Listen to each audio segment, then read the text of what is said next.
I feel bad for guys that are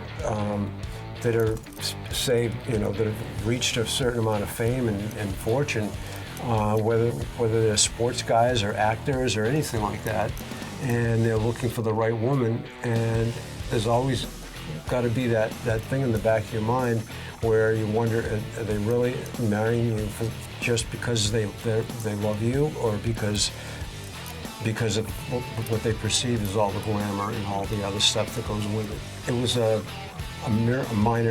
major miracle to me that she came from, you know, she came from listening to punk music and underground music, and she's an artist. She went to art school, and she didn't know about Aerosmith. I mean, she really didn't. She had heard a couple of the songs on the radio, and that was really about it. And it wasn't until a few years later, and we were living together, that she was going through some old boxes of stuff, and she actually saw some of the old magazines from the 70s, a couple of gold records here and there, because I don't leave that stuff lying around, or I don't hang all that on the wall.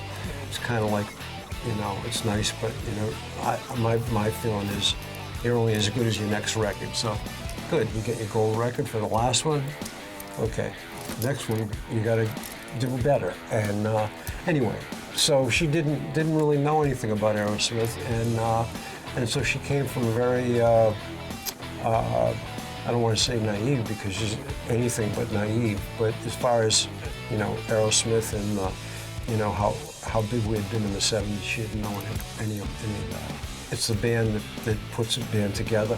It's the five guys that put the band together, and it's the five guys in our case. It could be 3 guys, 2 guys, 4 guys, whatever.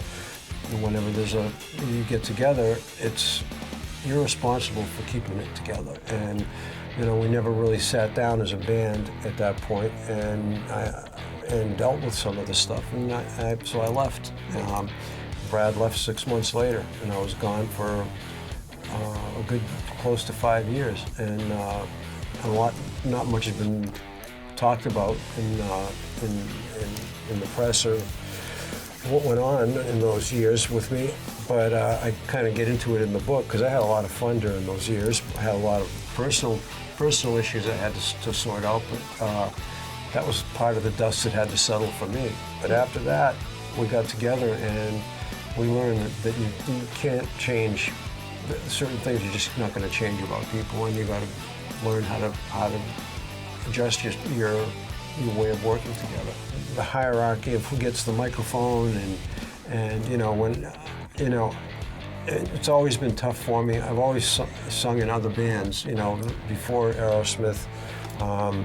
You know, obviously in the projects I've done a fair amount of the singing, but when you got a singer like Steven in the band, it's really tough to get people to look past the fact that, you know, I'm not a singer. You know what I mean? If Bob Dylan was in Aerosmith, he'd have a hard time selling his songs, you know, when you got somebody like Steven, who's such a great singer. So anyway, that's why I never really thought seriously about doing solo records in the 70s, because I was always getting my needs met in the band.